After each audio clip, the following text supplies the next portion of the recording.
The memories I hold are woven with threads of creativity, healing, walking through a lot of trauma, and family and friends, and the heart of the matter in all things. And so I grew up in Dallas, Texas. My mom was Janie Cutliff, and her husband, who's my dad, who raised me, Norm Cutliff II, and my brother, Norman III. I grew up in Dallas with them, and we had an interesting childhood, lots of fun, lots of unique people brought into our lives. My parents weren't the usual 9-to-5, go work at a place of business kind of people. Mom being an artist and kind of a trailblazer, actually, through a lot of things, which I'll get into, and dad being kind of a trailblazer. He created his own foundry, started as an entrepreneur, selling college rings, and then working with the International Association of Firefighters and making belt buckles and rings and pens. And that really kind of blew his business up. And he had this actual foundry with people that work for him in Dallas. And Mom just has always been a healer through functional medicine and yoga. Like, she was doing acupuncture, functional medicine, and yoga in the 80s. And she studied Carlton Fredericks and how to eat and how to use foods and homeopathic medicines to heal. And most importantly, she studied metaphysics, which has to do with the thoughts that we're thinking, connected to the feelings that we're having, and not being at ease, causing dis-ease. And so with that, I came from a lineage of women, from my grandmother, Jane, who had stage 4 cancer. And she had it in her intestines. And I'm told that was the worst, one of the top 3 worst you can get. And she basically had a death sentence. And my mom and her worked together on her mindset and metaphysics. And she started reprogramming her thoughts and her mind. And I guess one day, she never went back to the doctor. There was no more checkups, I don't think. One day, someone from the office called to do an update on their records, and they were mystified that she answered the phone. They couldn't believe it. And I don't remember all the aspects of that story, but those pieces and fragments of that story really stood out to me when I was young. I was very impressionable. And my grandmother, I might cry, she always told me I had healing hands.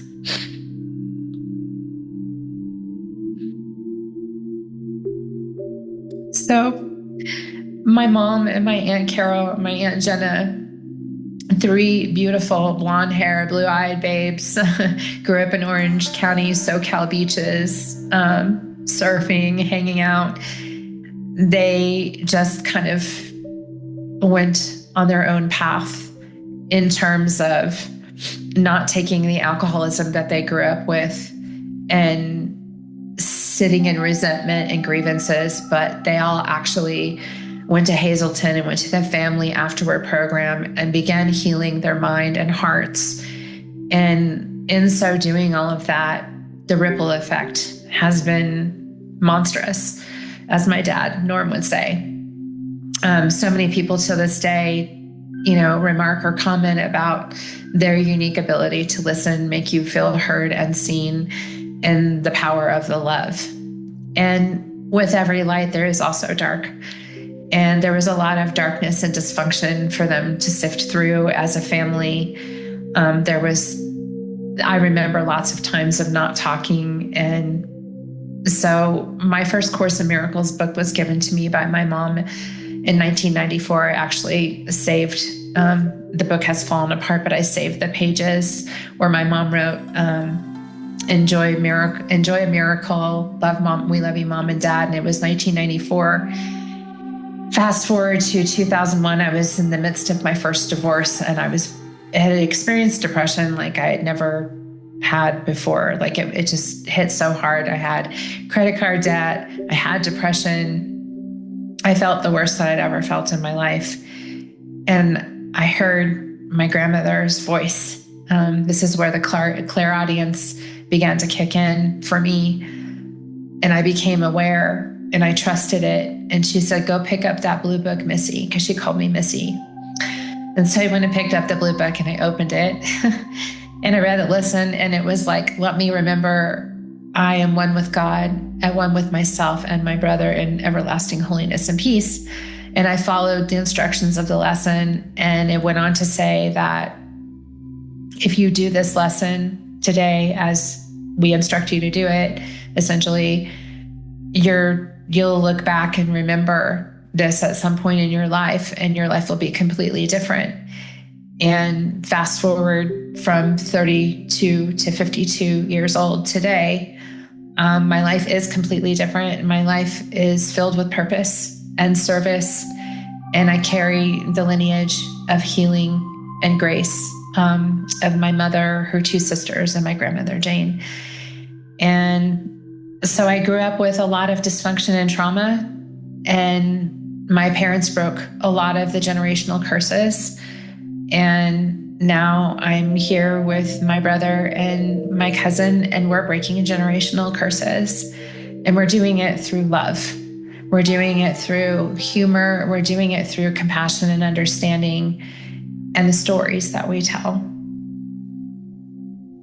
Oh gosh, there have been so many turning points and trials and tribulations in my life. I feel my life is really, when I discovered Joseph Campbell and his teachings, The Hero with 1,000 Faces, his book, and the hero's journey.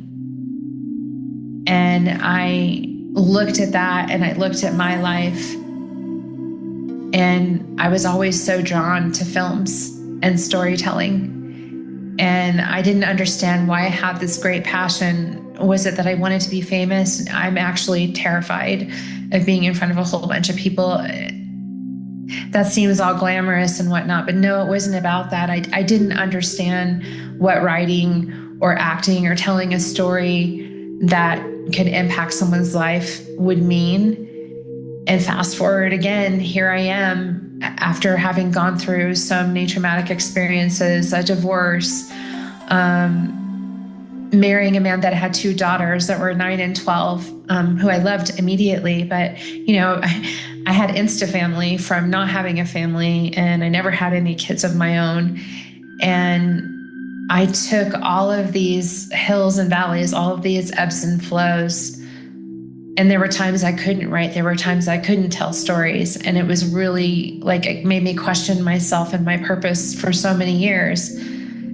But it's like those big moments of when my mom fell out of bed at 3 a.m. because she'd had a headache all week. And then my dad calls me the next morning and says, can you come over and blow dry your mom's hair for her? And I was like, Dad, I think you need to get her to the ER. But he loved her so much that he wanted her hair to look good for her. And that gets me really emotional. And it's those moments that define the love that we all have for each other.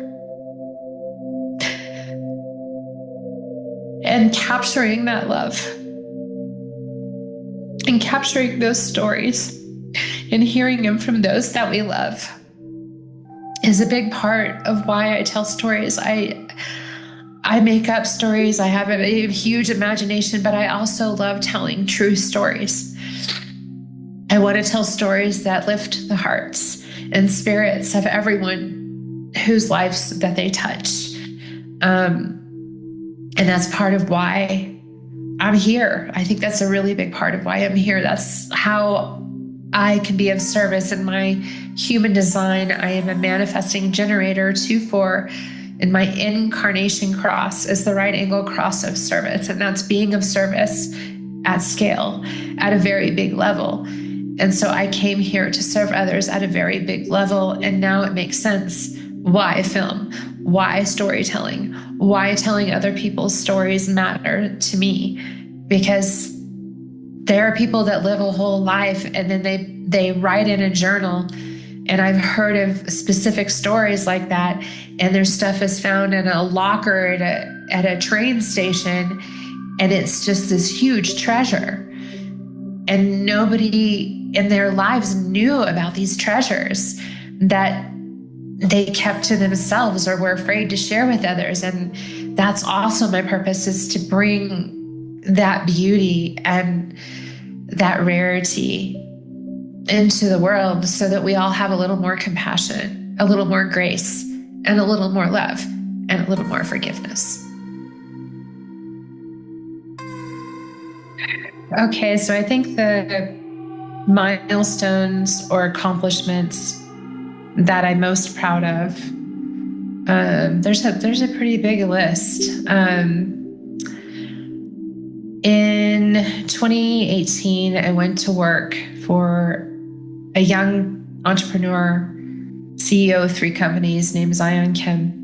And my tech knowledge and my computer knowledge and my skill sets in the marketplace with digital marketing and marketing agencies was basically nil.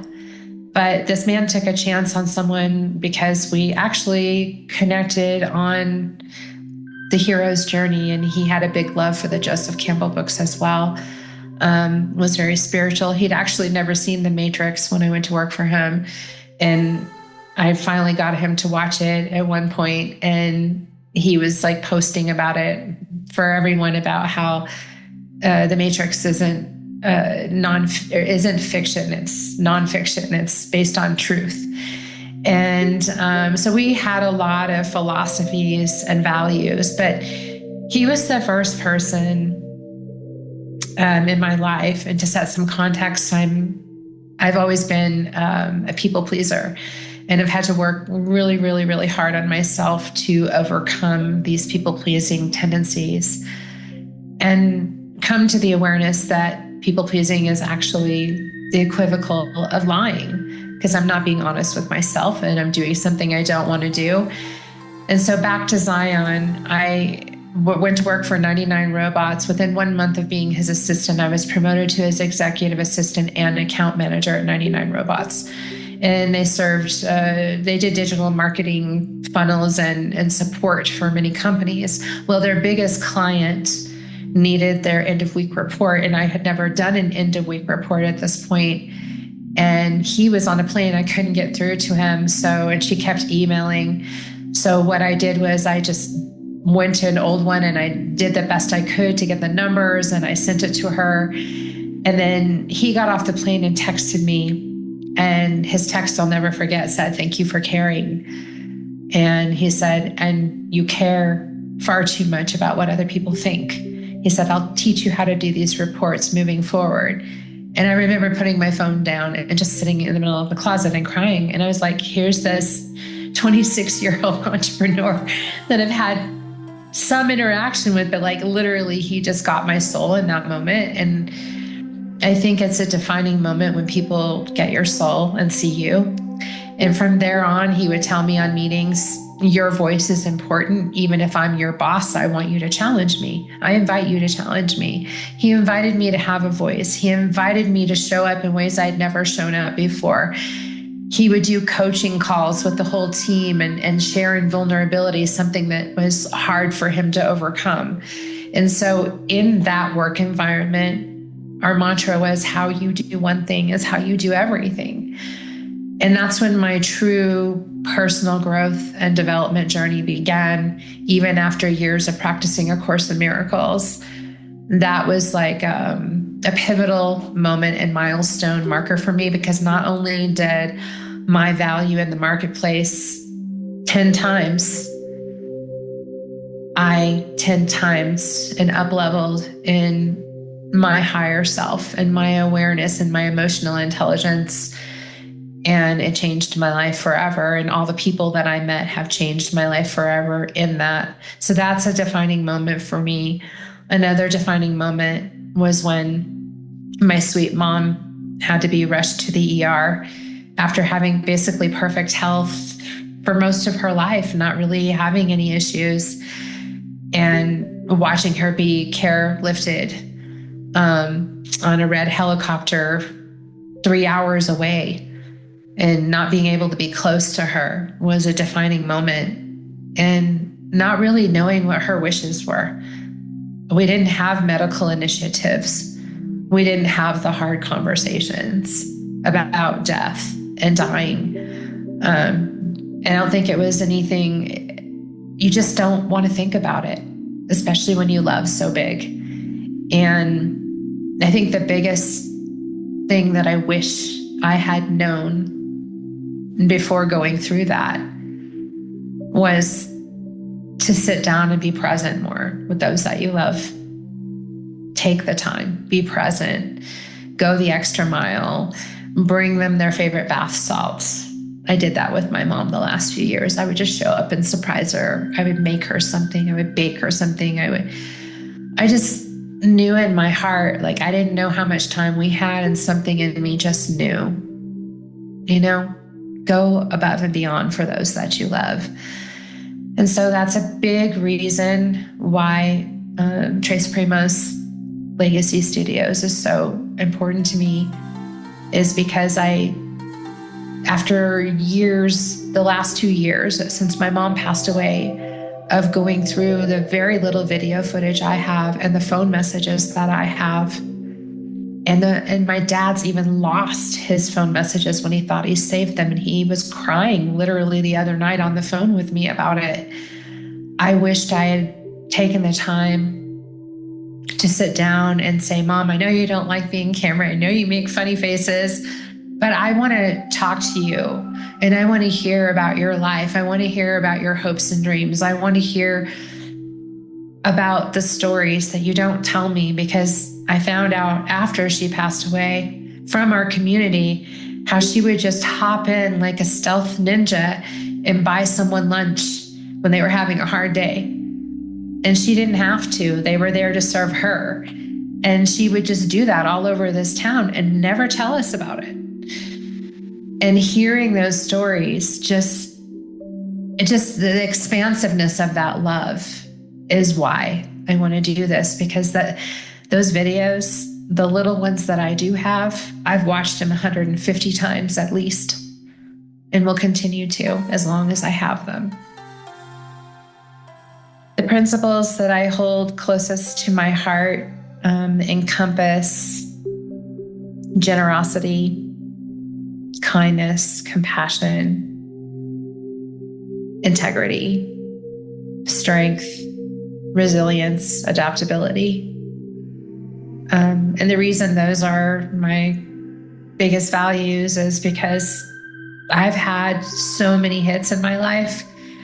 I'm that quote, you're in the ring, you get knocked down 10 times, get up the 11th time, and that'll be your win. And I keep getting knocked down, and I keep getting up, and I keep showing up, and I keep showing up with 100% of my heart and everything I do in every life that I touch. And that's important to me because I want to leave this world better than I found it. And whatever that means is whatever that means. That means going to a shelter for animals and volunteering my time to walk the dogs. That could look like seeing a homeless man on the street who's freezing and going home and taking the extra 30 minutes to go get a blanket or some blankets I don't use and give them to him. Or go into the store after I've gone grocery shopping and it's busy, and go back into the store and get them a warm meal and something to drink when it's cold outside. I am not the kind of person that can just walk by and pretend I don't see what I see. And that is of huge value to me, and part of why I want to make an impact in the world and make the world a better place. Whatever small thing I can do to contribute to that, I will do. And I do it every day to the best of my ability. That's perhaps my biggest value.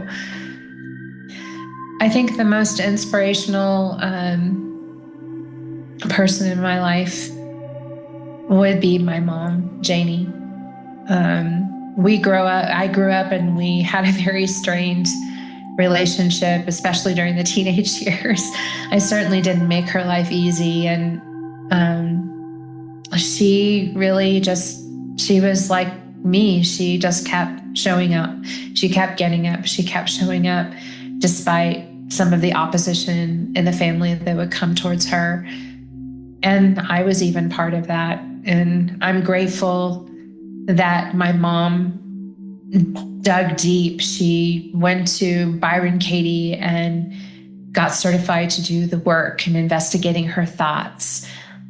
She did Al-Anon and sponsored people in she never stopped growing. She never stopped learning. And she brought one of the best healing techniques to date to me and my family, which was ancestral clearing with John Newton. And we weren't talking for a couple of years. And she had started listening to ancestral clearing. And I remember the day that I emailed her and I was like, I'm not going another day not talking to my mom. And I emailed her and I told her exactly what was in my heart to her and my dad. And I got an immediate phone call from her. And she said, I knew you were going to call because I've been doing this new thing called ancestral clearing. And those are some of the things of connection that even though the body dies, my experience is that connection does not or has not for me. And an instance in that I love to share in some of the things that have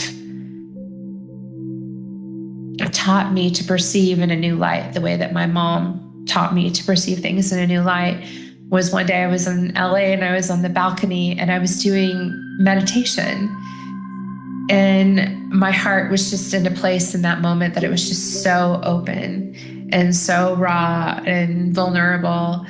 And I just remember with my eyes closed, I felt through my heart, I love you, Mom. And in that moment, my phone rang. And I shouldn't come out of meditation, but I did for some reason. And I looked down and it was my mom calling and I answered and I was like, hello. She's like, I love you too. I heard you. And so I was in Studio City, LA, and she was in Taos, New Mexico, if you know what I mean.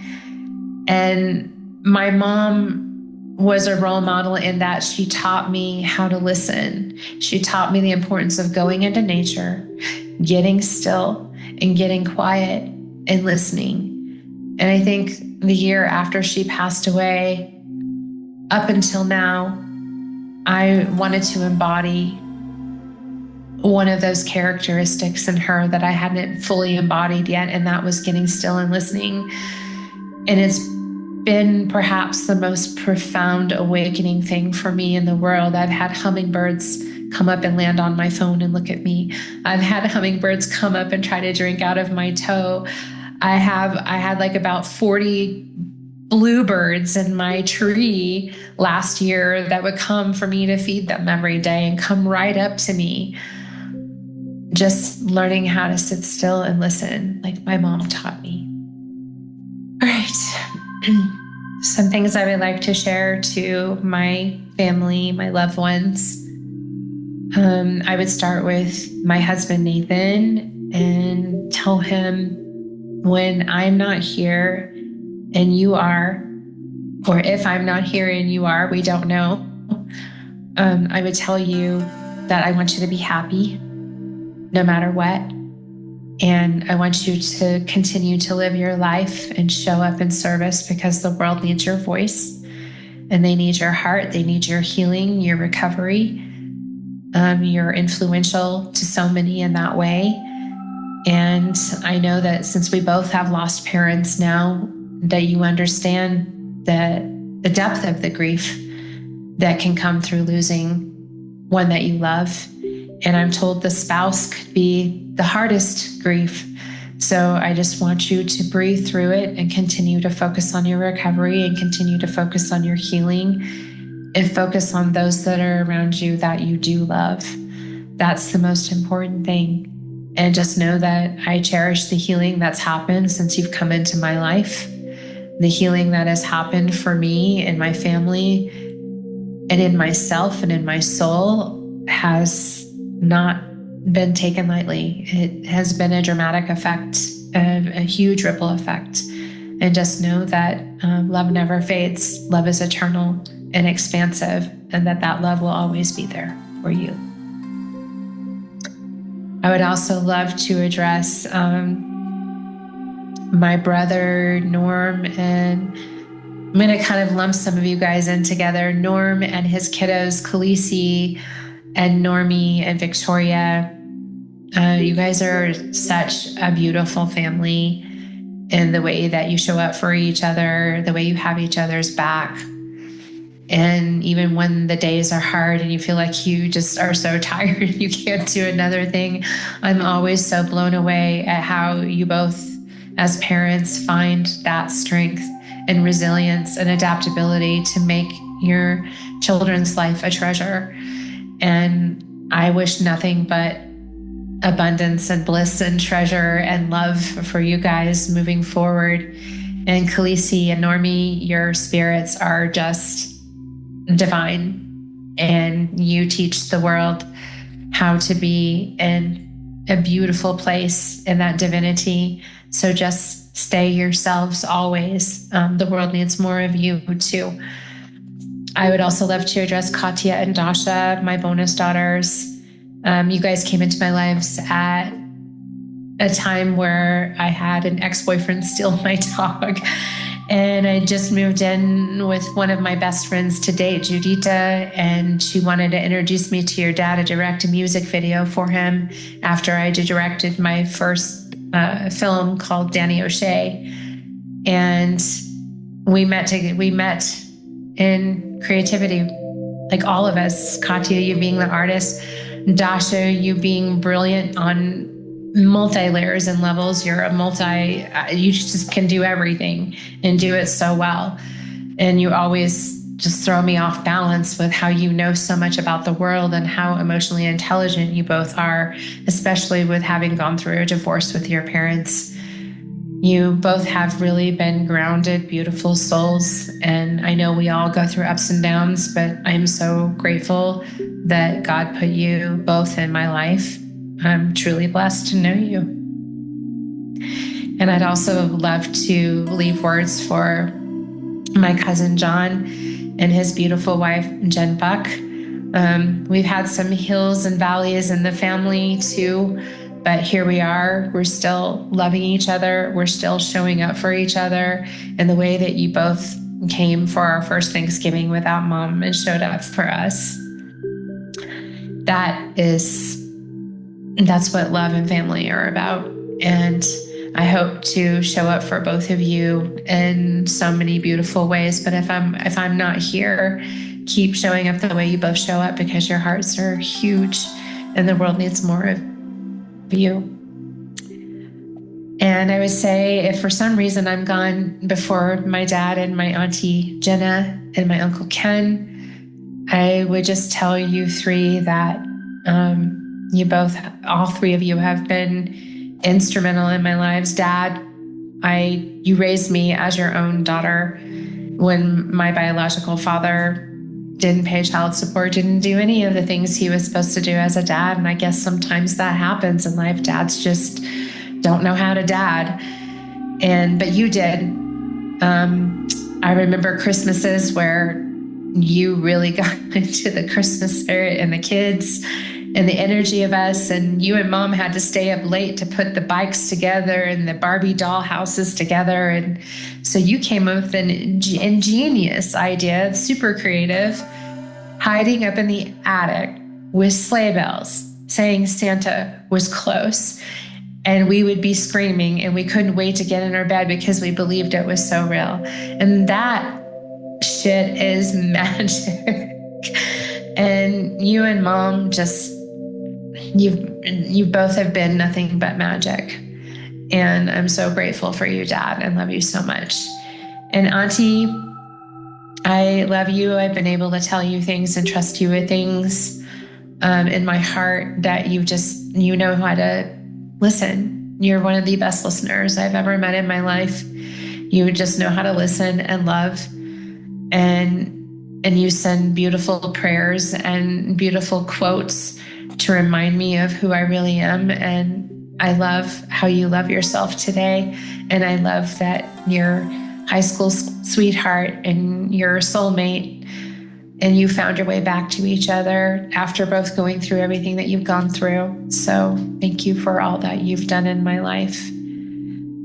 And to the rest of my family, from the cousins of the Ashleys, Lee, Beth, Jimbo, Uncle Jim, Darlene, I have fond memories of being at your house, swimming in the pool, having barbecues, the 4th of July block parties, being able to drink my first alcohol and not feeling like someone was going to look over my shoulder every 5 minutes. You guys just made everything so cool and so free.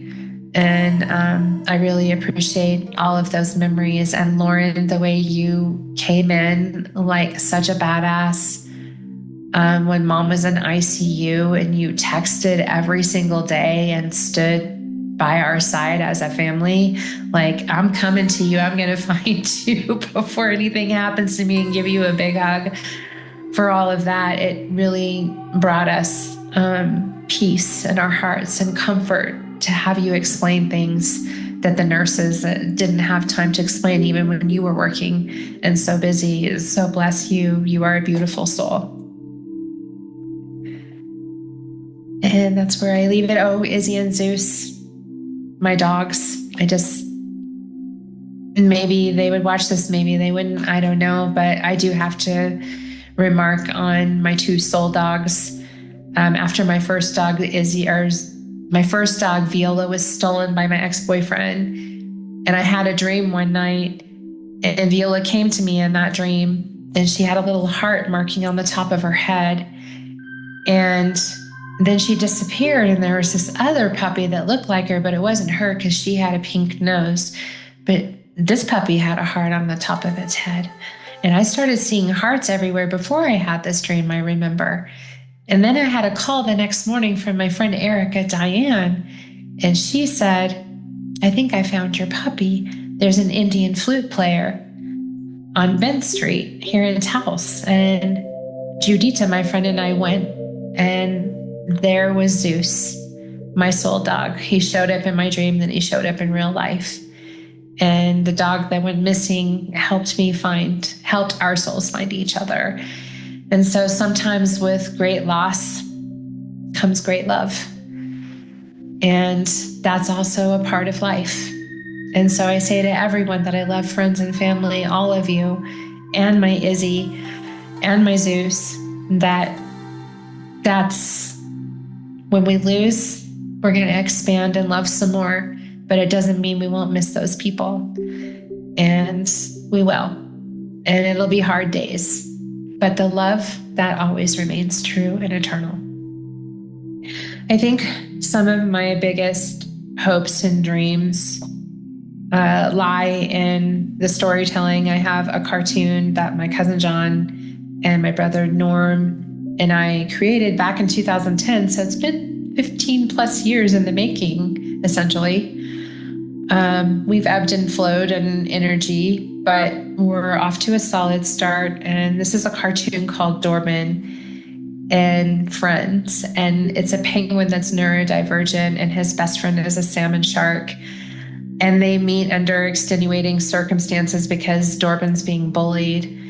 And so what he doesn't know about this shark that he has met named Pac who seems tough on the exterior with the gold grill and the New York Yankees hat, is that he doesn't know that Pac was bullied too. And he used to have a stutter, and he was bullied because of his stutter. And so this friendship spawns this whole new sense of community within this community of penguins. And the show is meant to address, bullying, relationships, and climate change. But overall, the essence of it has to do with the frequency of love. And so if we're really in the frequency of love, we're all about frequency in our family. And if we're in the frequency of love, we're not destroying the planet. We're not destroying each other. It would be impossible if we're in the frequency of love to be doing that, if you really look at quantum physics at face value. So with that said, that is a huge aspiration and dream, to bring that frequency to the world and make a huge impact. And the second biggest thing that I want to do is part of the story, with my mom and her going into the hospital and the 4-month journey that we were on before she passed away, was that her dog went missing in the midst of all of that. And we did everything we could to find that dog, Bailey. And it just so happened that she went to rehab and she was going to be able to come home for Christmas. And I really wanted that dog to be there for Christmas. That dog was not there for Christmas. And she didn't show her devastation, but I just knew how devastated she was inside. She loved that dog so much. And I love dogs so much. People make fun of me because I make my dogs their own food. Like, I give them grass-fed beef and sweet potatoes and green beans and rice and eggs. And I give them supplements and probiotics, and their health is amazing because of it. I go all in on what I love, who I love. And my mom was the same. So it was really hard to not be able to have that dog there when she got home for Christmas, especially. And life has a plan. The soul has a journey. Her soul had a journey and a plan. And that plan wasn't to be reunited with Bailey in 3D. But there are lots of doggies that go missing. There are lots of doggies and animals that need help and that aren't treated very well. And I dream of having a huge rescue with hundreds of dogs out here in the forest, and to be able to care for them and have actual energy healers come and work with them if they've been traumatized, and just help their souls. That's a big dream for me. And I would name that for Bailey in honor of my mom. What I've learned over the years, and perhaps the most surprising thing that I've learned about myself, has come from the power of forgiveness. I have been practicing A Course in Miracles, as I've said, for about 24 years now. Year after year, day after day. It's a daily practice. There's an actual 365 lessons in the back of the book, and I practice them lesson 1 through 365 every day of the year, and continue to read the text and listen and learn from other teachers. So with that said, growing up, I used to think I was a victim of the world that I saw. And I saw other people as victims. And I saw other people as villains. And I saw other people as heroes. And you put the hero, the villain, and the victim together, and you have a drama triangle. And so I lived my life in a dysfunctional drama triangle pattern that I did not know how to disrupt. And A Course in Miracles and the death of my mom has awakened me into this other space inside of my mind where the drama triangle is just not appealing. Like, I have probably lost friends because I don't want to engage in gossip. I don't want to engage in judgment.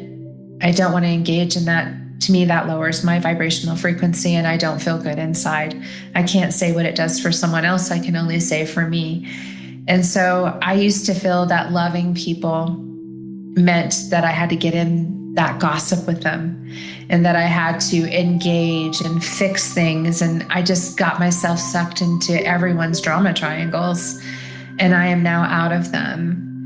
And the peace that has brought my soul and my heart, and the ability to truly give and help others heal. Not that I'm the healer, it's realizing that others heal themselves. And it's really about holding a beautiful, quiet space for someone to share, and asking them questions that at work, at New Law Business Model, they call it using curiosity questions.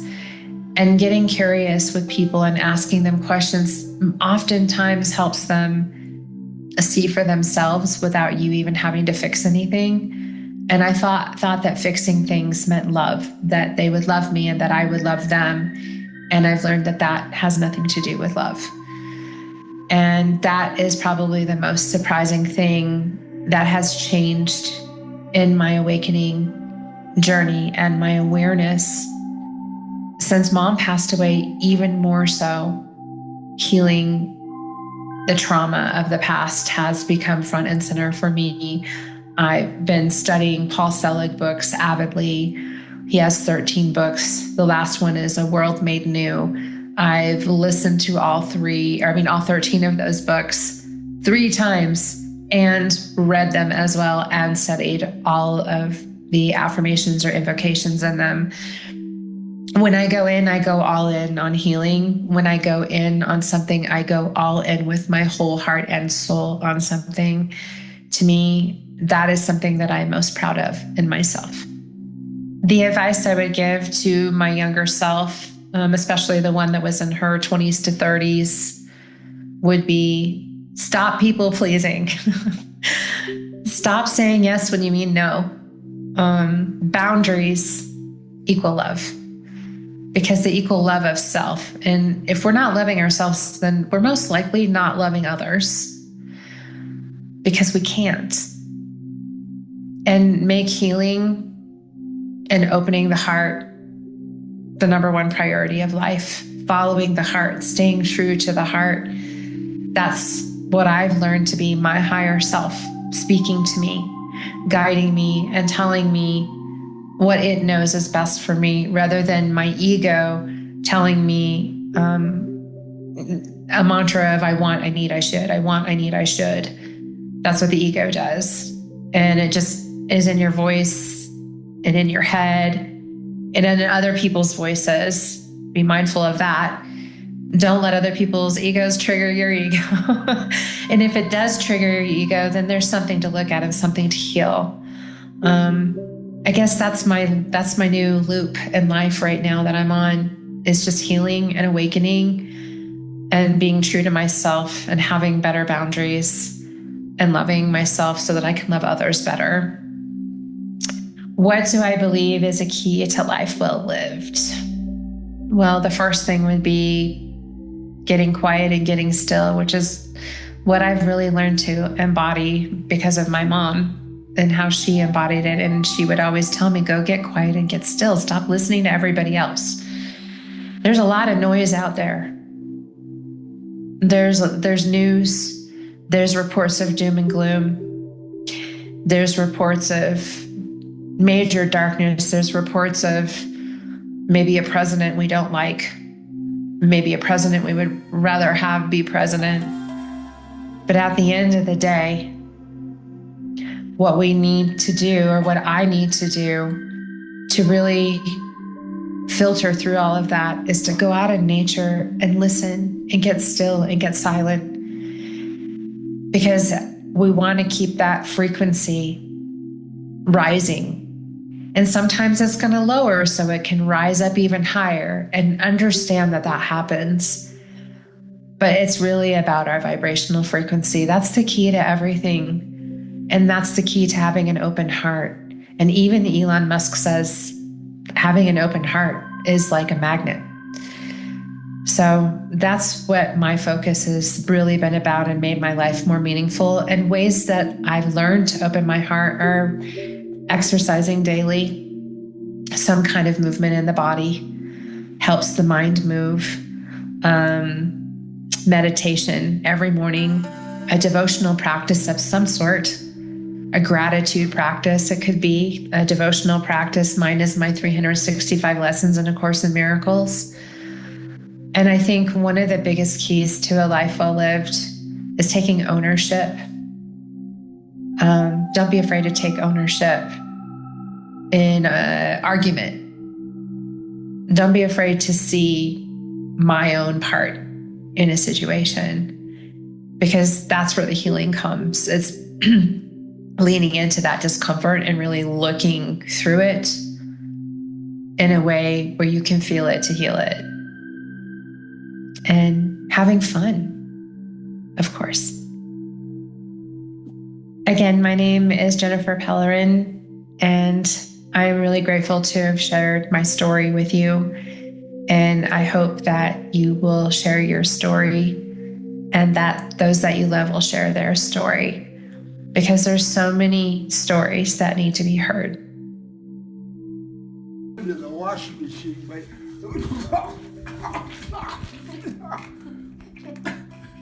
you're dead.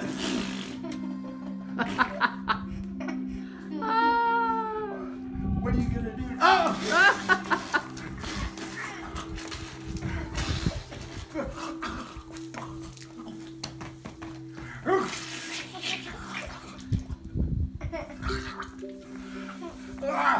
Wow!